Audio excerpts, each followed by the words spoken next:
अंदर के अछूतपन को मिटाने के लिए आपस में एक दूसरे के साथ टूक रोटी नमक आंदोलन के नाम पर ये मैंने नाम रखा है, क्योंकि हम एक टूक रोटी खिलाएंगे। इसके साथ में एक दूसरे के साथ जुड़ी।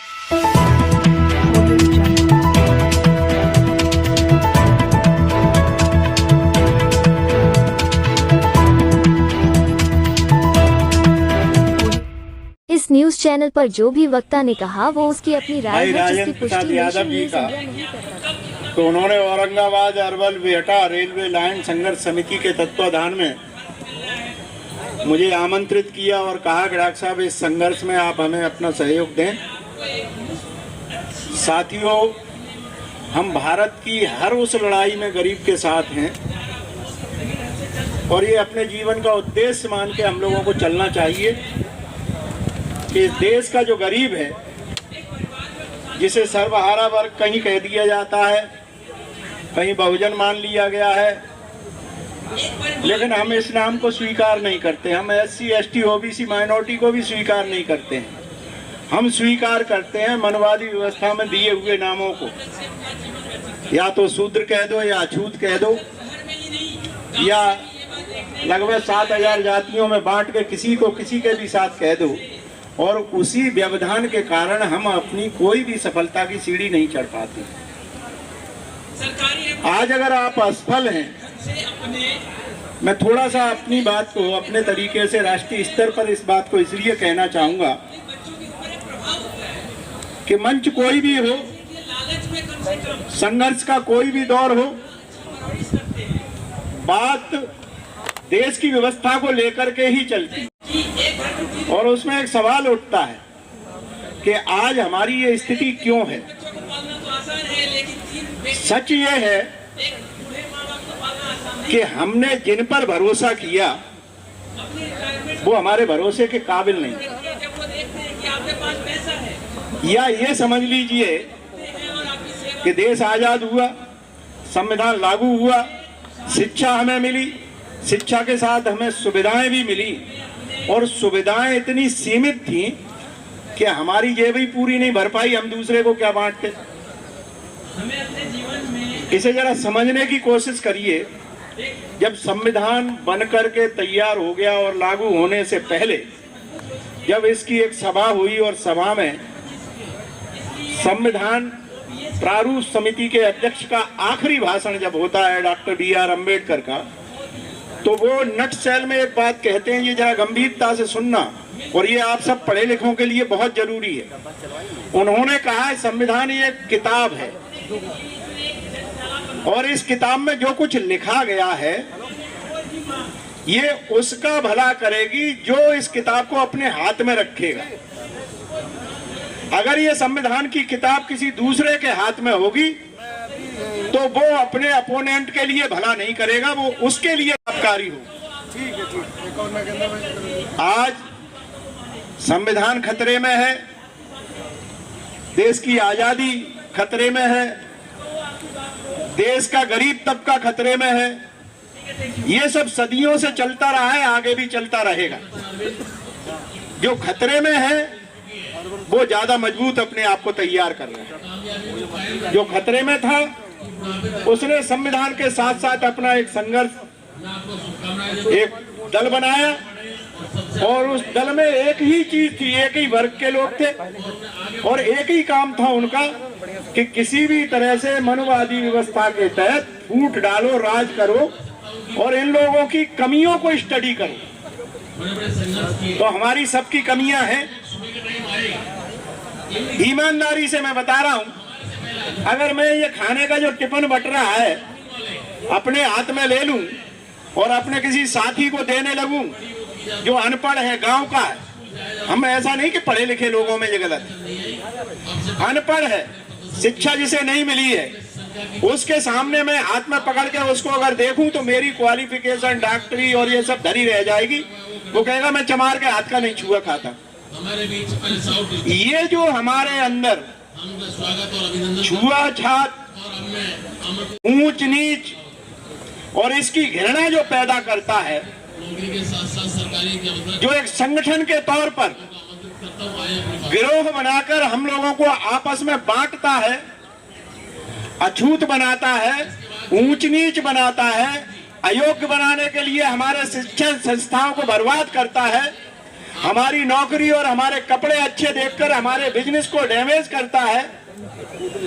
हम अगर किसी उच्च श्रेणी के कोर्ट में जाकर के कुर्सी पे बैठ जाते हैं और उस कुर्सी से हमारे हटने के बाद उसको धोने का जो मानसिक प्रताड़ना का जो काम करता है, हमें उसे पहचानना भी पड़ेगा और उससे घृणा करने का, क्योंकि इस देश को आजाद होते ही उन्होंने घृणा का मार्केट बनाना शुरू किया। और 8 साल पहले जब ये देश उन लोगों का सत्ता में आया तो उन्होंने सबसे पहला काम किया, गुजरात में दलितों को मार करके अपमानित करते हुए फोटो डाले गए, जिसका न कोर्ट ने कोई संज्ञान लिया, न भारत सरकार ने कोई संज्ञान लिया और न उसके लिए कभी अभी तक किसी को दोषी ठहराया गया है। दलितों को डराया गया, फिर उसके बाद मुसलमानों के ऊपर अत्याचार किया गया, चाहे गाय का मांस हो चाहे किसी का भी मांस हो, उसके नाम पर गली गली मोहल्ले मोहल्ले में मुसलमानों को इतना डराया गया, वो भी डर के अपने घर में बैठ गए। और आज सत्ता खुलेआम गुंडागर्दी और संविधान विरोधी हाथों में अपने खुल के खेल रहे हैं। देश की न्यायपालिका को उन्होंने इतना जकड़ के अपने साथ में रखा है कि आज कोई भी न्याय संविधान के तरीके से अगर खरा उतारने के लिए समीक्षा की जाए तो हर न्याय में कहीं न कहीं पक्षपात मिलता है। सरकार जो भी चाहती है करती है, राष्ट्रपति से लेकर के न्यायपालिका और कहीं भी किसी भी स्तर पर कोई उनको डर नहीं है, कोई भय नहीं है। फाइल को दबा दिया जाएगा, फाइल को डिले कर दिया जाएगा, न्याय को रोक दिया जाएगा न्याय के लिए, क्योंकि न्यायाधीशों पर ये कोई बाउंडेशन नहीं है कि वो कितने दिन में सुनवाई करेगा और कब जब न्याय देगा, और वो किसी भी चीज को पेंडिंग कर सकते हैं। और अमूमन हमने देखा है यहाँ EWS का आरक्षण लागू हुआ, हफ्ते महीने में ही वो सरकार के नोटिफिकेशन के साथ में इस देश में लागू हो गया। उसके लिए कोर्ट में गए, सुप्रीम कोर्ट से लेकर के किसी भी कोर्ट ने कोई स्टे नहीं दिया और वो लागू हो गया तत्काल। मंडल कमीशन को लागू हुए अभी 30 साल लगभग होने जा रहे हैं, पूरी तरह से वो मंडल कमीशन भी आज देश में लागू नहीं है। न न्यायपालिका इस पर कुछ कहती है, न सरकार कुछ कहती है। और जो लोकसभा और विधानसभाओं में बैठे हमारे नुमाइंदे, हमारे नेता हैं, वो भी इस बात को कुछ नहीं कहते हैं और कहने की कोशिश करते हैं तो उन्हें एक फर्रा दिखा दिया जाता है, जेल जाना है क्या। और उस डर के तहत वो भी कुछ नहीं कहते। अब इस कमी को अगर देखें, अभी मेरे साथी कह रहे थे कि कांसीराम जी ने कहा कि 85% अगर एकजुट हो जाए, तो कांसीराम जी ने गलत थोड़ी कहा था, आज भी 85% उनके साथ है। जो हमने ये तुम SC ST OBC माइनॉरिटी के कुछ लोग, चंद लोग जो पिटे हुए हैं या कुछ पा नहीं पाए हैं, वही लोग हैं जो यहाँ पे बैठे हुए हैं। अदरवाइज क्या वो लोगों का नेतृत्व उनमें साथ में नहीं है? 2 राष्ट्रपति उन्होंने SC और ST का दे दिया, बस न्यायपालिका में उन्होंने नहीं देना है।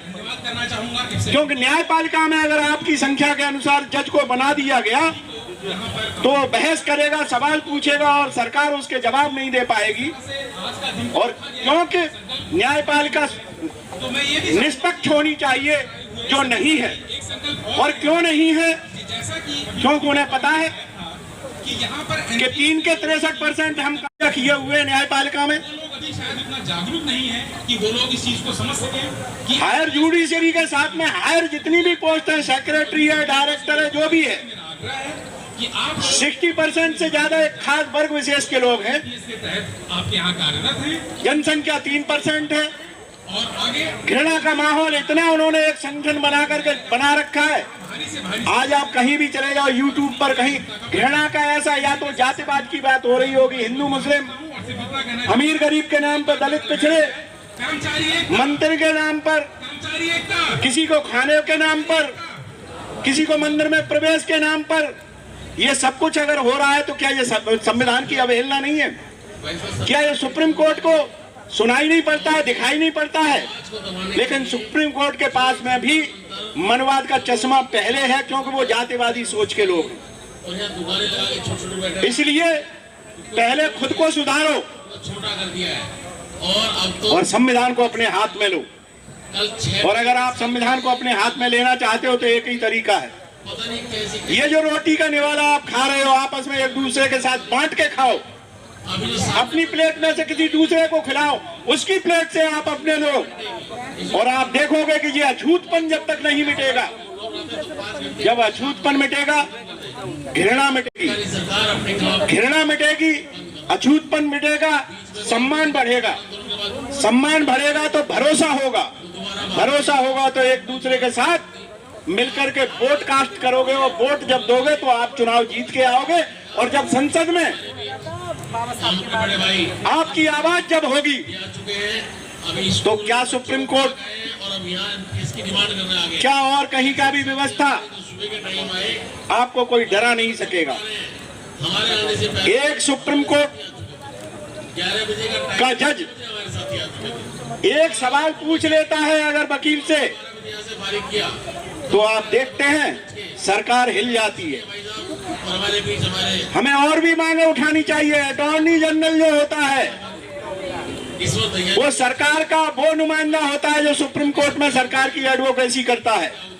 ये घंटा ये 3 हमें ये संकल्प लेना चाहिए कि अपने मेंबर पार्लियामेंटों से कहो, अपने किसी भी व्यक्ति से ये कहो, अटॉर्नी जनरल उस क्लास का नहीं होना चाहिए। हमारे बीच यदि एससी का केस हो रहा है आप बैठे तो एसोसिएट अटॉर्नी जनरल बनाया जाए, उसको कहा जाए सरकार की तरफ से कि आप बहुत ऊर्जावान है। शुरू कास्ट का आदमी जाकर के रिप्रेजेंट करे, क्योंकि वो जानता है शुरू कास्ट के साथ में क्या क्या एट्रोसिटीज होती हैं और क्या क्या न्याय चाहिए। जो सरकार अगर आप वहां पर अनुसूचित जाति विरोधी, एससी एसटी ओबीसी विरोधी अगर सरकार का वकील भी होगा तो सरकार कभी भी न्याय दिलाने के लिए आपको कभी भी पा ही नहीं सकते हैं न्याय, क्योंकि जज तो इस बात को कह देगा कि आपने इस बात को उठाया ही नहीं था। देखिए होता किस तरह से है बेईमानी का खेल।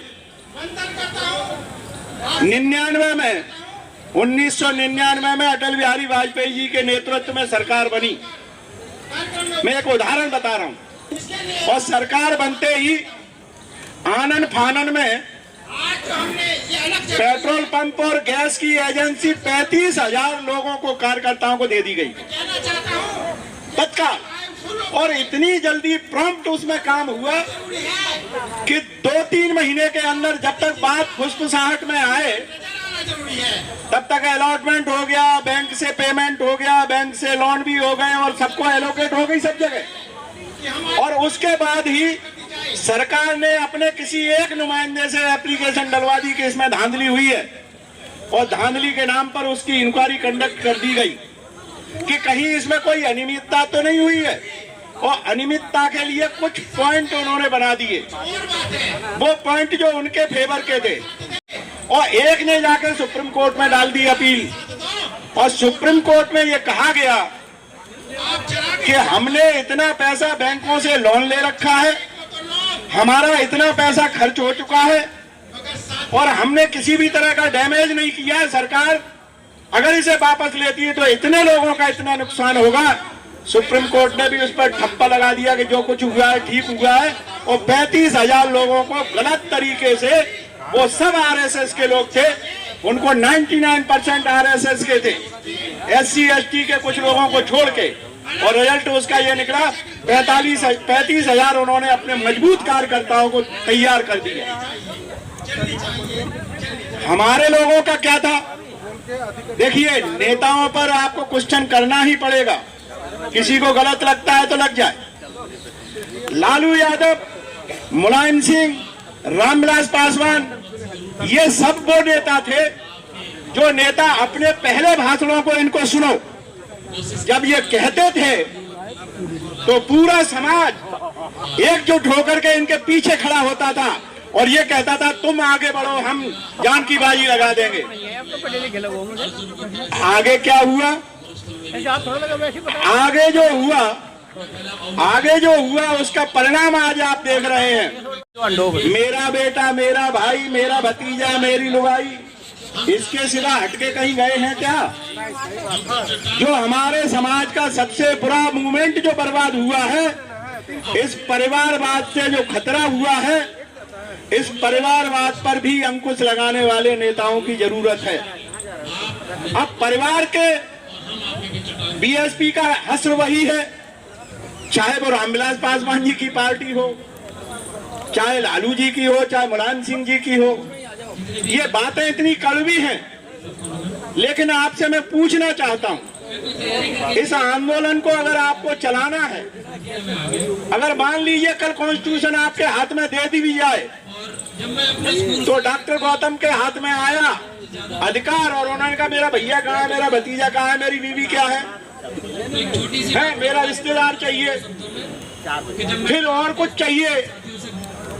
हम अपनी बर्बादी पर जब तक अंकुश नहीं लगाएंगे, तो साथियों मैं ज्यादा कुछ नहीं कहना चाहता, इतना ही आप लोगों के बीच में कहना चाहता हूं कि अगर इस देश को बचाना है, आपको अधिकार अपने हाथों में लेना है, तो इस संविधान को अपने हाथ में लेने के लिए एकजुटता लाइए और एकजुटता के साथ में ये विश्वास भी लाइए कि ये जीत जाएंगे तो हमारे लिए काम करेंगे, क्योंकि वो वर्ग इतना चालाक और पैसे वाला है कि जिस दिन सरकार बनती है रातों रात उनके भी विश्वास बदल जाते हैं और नेताजी पहले दिन जो मिलते हैं तो हम दरवाजे पर उनके साथ होते हैं और दूसरे दिन देखा चौकीदार खड़ा मिलता है, वो जैसे ही हम जाते हैं वैसे ही रोक दिया जाता है, उन्हें आप रुकिए, कौन गए हैं कि फलाने जगह के सेठ जी, फलाने जगह के ठेकेदार, फलाने जगह के सरमाएदार, फलाने जगह के राजा साहब, और वो कहे के लिए कि अटैची लेके अंदर चले जा रहे हैं। तो देखो भैया,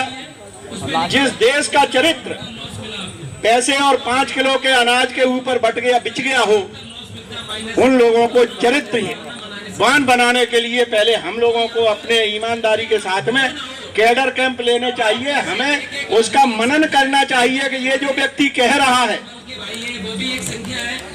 ये जो व्यक्ति कह रहा है, क्या उसकी बात में सच्चाई है?